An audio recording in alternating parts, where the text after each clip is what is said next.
kepada pihak Kejaksaan Tinggi Provinsi Sumatera Selatan, Kapolrestabes Palembang. Gabungan Lembaga Swadaya Masyarakat Komando Rakyat Indonesia Anti Korupsi Provinsi Sumatera Selatan menggelar aksi unjuk rasa di Kejaksaan Tinggi Sumatera Selatan pada Senin 2 September 2024. Dalam unjuk rasa tersebut, mereka mendesak Kejati Sumsel untuk segera mengembangkan kasus dugaan korupsi terkait kegiatan optimasi lahan proyek Selamatkan Rawa Sejahterakan Petani atau Serasi tahun anggaran 2019.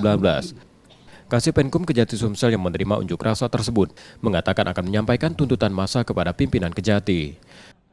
Bahwasanya ini masih dalam tahap dugaan tindak pidana korupsi, namun ini sudah ada beberapa bukti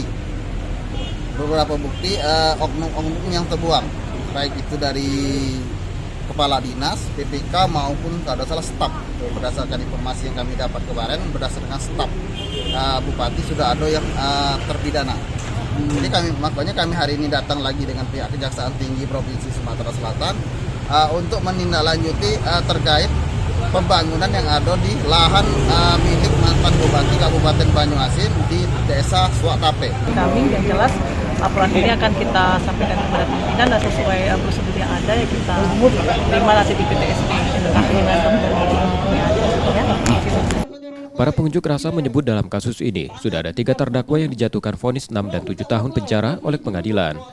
Ketiga terdakwa tersebut adalah ZD, mantan Kepala Dinas Pertanian Banyuasin, SJ, Ketua Tim Teknis Kegiatan Serasi, dan AT Konsultan Pengawas. Yudi Kiswanto, Kompas TV, Palembang, Sumatera Selatan.